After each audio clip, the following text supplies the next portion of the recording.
Alright YouTube, so we are back, of course, to talk about some Final Fantasy VII Remake, and we're still not making the video that was supposed to be yesterday's video. Not a big deal, it's a video we can make at any point in time, really. But speaking of yesterday's video really quickly, it was apparently going around that this email might have been a scam or something, which I didn't hear about until after uploading the video, but when I looked into it, it was like, I don't know, 2 people, 3 people maybe that were saying it was possibly a scam, no proof of anything. I'm obviously not going to leave up a video that's going to link everybody to some sort of a scam or whatever the case, but I'm also not going to take down a video unless there's some sort of proof, right? Like, I need proof. Like, I'm an evidence guy. Show me proof that this thing linked to a scam and I would have deleted the video in an instant. Plus, multiple people out there got in contact with Sony and PlayStation, and they confirmed that the email was legit, so there was, like, nothing to worry about. On to today's video. So, as is the usual daily routine, I hopped onto Reddit to see if there's anything to talk about, because this is the best hub for information for Final Fantasy VII Remake. And apparently the official Final Fantasy VII Remake Instagram account had posted this, like, watch sweepstakes giveaway thing if you pre-order from the Square Enix website, but they quickly took it down. Not really sure why they took it down. Maybe they didn't mean to post it. Maybe they're getting a lot of backlash in the comments for, you know, here's another bonus if you buy the game from us or whatever, and people are wanting information for the game, information on the demo, things like that. Like, people are wanting actual information instead of your damn promotional items. So yeah, the way this worked before they took it down anyways is that you had to pre-order any version of Final Fantasy VII Remake from the Square Enix store, and you'd have a chance of winning one of these watches. And these watches are pretty pricey, at least to me anyways. I'm not a watch guy, but they each cost $2,500. So what's clearly happening here is they're trying to dangle an expensive item in front of everybody to boost pre-orders of Final Fantasy VII Remake. But even more specifically, they're trying to boost pre-order sales from their website. Look, we've talked at length about the Final Fantasy VII Remake Delay. I'm not trying to retread old territory, but I've seen some people talk about, like Jojo Wifi, for example, talk about them delaying the game to increase profits, boost pre-order sales, things like that. It's a great video, go and check it out.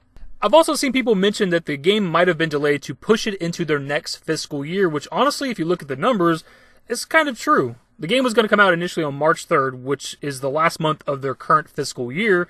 Square Enix's fiscal year begins on April 1st and ends on March 31st. So if the game came out when it was initially supposed to on March 3rd, it would have just been a part of this last fiscal year, the 2020 fiscal year.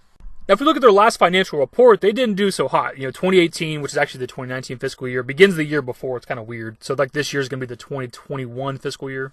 So if we look at their last financial report, their operating income was down, which means they're spending less to make games, essentially. The revenue was also down, but their expenses were higher. They were spending more money.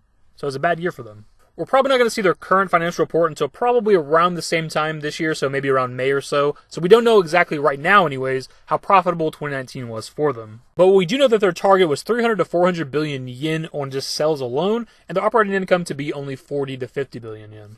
So to put that into dollars, they're expecting to make a hell of a lot of money, anywhere from $2.5 to $3 billion. Now look, I'm far from a business person, these are just my thoughts on this. To me, it makes sense to push it into the next fiscal year if they already hit their mark. Let's assume that they made the money they wanted to for fiscal year 2020. 2019, they made a shit ton of money off of pre-sales of Final Fantasy VII Remake, Avengers Project, further sales of Kingdom Hearts 3, and the Remind DLC. Maybe they hit their mark and more, so if you delay the game into April, that pushes it into fiscal year 2021, they can get further sales of Final Fantasy VII Remake for the next fiscal year, and that fiscal year looks good on paper.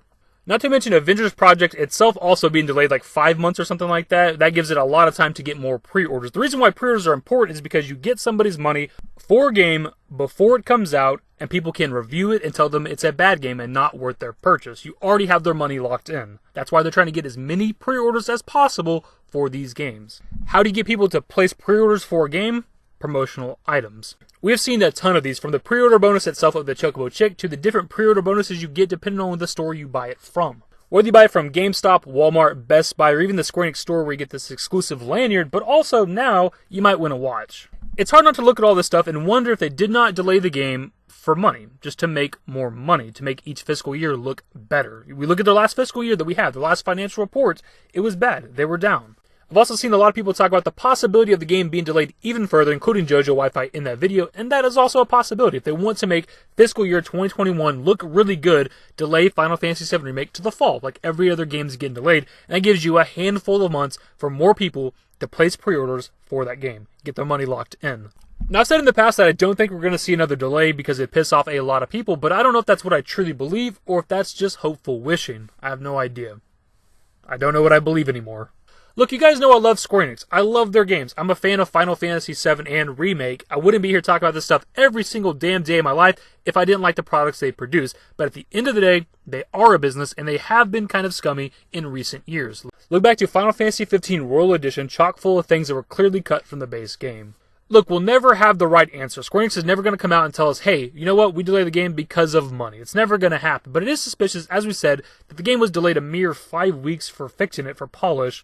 That was always suspicious ever since it got announced. But also it's suspicious that it just so happens to be the beginning of their next fiscal year. So as always, I want to pass off to you guys. I know we've talked about this delay quite a bit over the past just couple of weeks that the delay even got announced. But this is a bit of a different angle we're talking about it at. There's a little more factual, stats, numbers, things like that.